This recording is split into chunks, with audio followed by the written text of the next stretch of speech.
नमस्कार मंडळी, मी संध्या स्वागत करते तुमचं आपल्या यूट्यूब चॅनलचं नाव संध्या क्रिएटिव्ह कॉर्नर. चॅनल आपलंच आहे, सबस्क्राईब करत चला.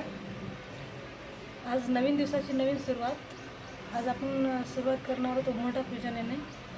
आज सोमवार आहे, त्यामुळे उंबरठा पूजन, देवाची पूजा आणि आपलं पूर्ण म्हणजे दिवसभराचं पाहणार आहोत आपण रुटीन. घरात जेव्हा आपण कोणती दररोजची पूजा असो किंवा वेगळी कोणती पूजा केलेली असो, घरामध्ये जे पॉझिटिव्ह वाईब्स तयार होतात ना, त्याला शब्दात वर्णन करता येत नाही. खूप वातावरण असं मंगलमय होतं तयार. त्यामुळे पूजा दररोज म्हणजे अंतःकरणातून छान केलेली पाहिजे. त्यामुळे घरात प्रसन्न वातावरण राहतं आणि कोणतीही पूजा केलेल्याच्या नंतर त्याचं फळ आपल्याला भेटत जास्त व्यर्थ नाही जात. त्यामुळं दररोज मन अंतःकरणातून मस्त पूजा केली पाहिजे. आणि देवाला असं नाही की काही गोष्टी माहीत नसतात, सगळं माहिती असतात. जे आपण न मागलेले सुद्धा गोष्टी देव देत असतो. आपण आता हळदीचं लेपन करून घेतलेलं आहे.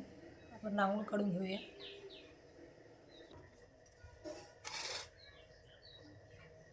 दोन्ही दरवाजाच्या साईडनं ना ते कोल्हापूरहून आणलेले पावलर लावलेले आहेत. असं म्हणतात की त्या ठिकाणी चांदीची पावले लावली तरी खूप चांगलं असते.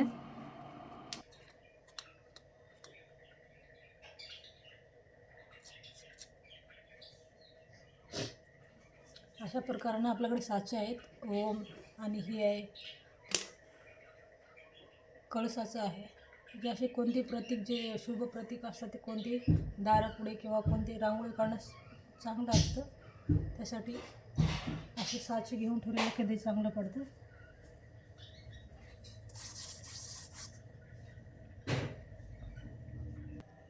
हळदीचं लेपन आणि अशा प्रकारे आपली रांगोळी काढून घेऊन झालेली आहे.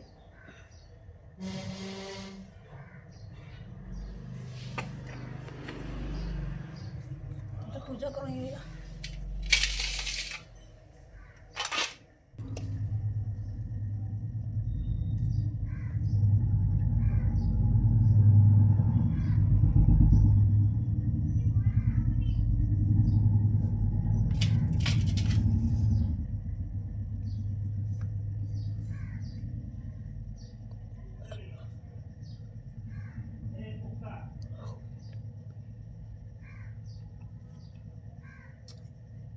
असं म्हणतात की उंबरठा पूजन केल्याने आपल्या घरामध्ये सुख शांती नांदते किंवा लक्ष्मी प्राप्ती होते.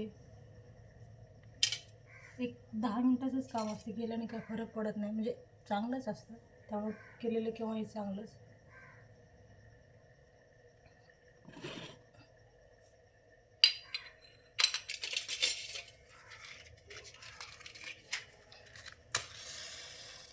काही घाई गडबडीच्या कामामध्ये एक 10 मिनटं वेळ काढला तर काही एवढं काही होत नाही आणि सगळे कळायलाच पाहिजे.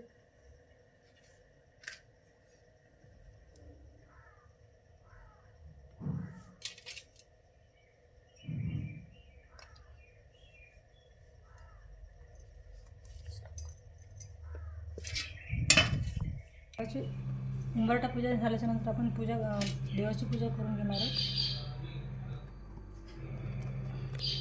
आणि आज सोमवार असल्यामुळे महादेवाचा अभिषेक सुद्धा करणार आहोत. कसं असते, सोमवारच्या दिवशी ना हे जे अगोदर आपण पाणी अर्पण करून घेऊ. सोमवारच्या दिवशी दूध, दही किंवा साखर, मध, जे पंचामृत असते त्यापैकी कोणतंही जेव्हा अर्पण करतो त्याचं प्रत्येकाचं वेगळं महत्त्व असतं.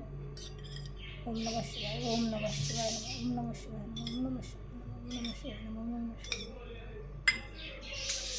त्यासाठी आपण पंचामृत स्नान घातलं तर त्यातलं सगळं जे प्रत्येक वेगळं घटक, जेव्हा एक दूध किंवा साखर आणि दही असे वेगळं जे टाकतात ना आपण, त्या प्रत्येकाचं वेगळं महत्त्व असतं. ते एकत्रित करून टाकलं तर आपल्याला चांगलंच असतं, म्हणजे प्रत्येकाचं महत्त्व वाढतं.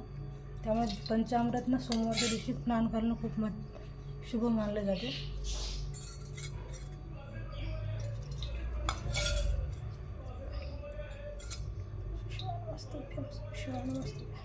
फायनली आपली हळदी लेपन, उंबरठा पूजन आणि आजची देवपूजा कशी वाटली कमेंट करून नक्की सांगा. आणि माझं काय चुकलं असेल तरी सांगू शकता.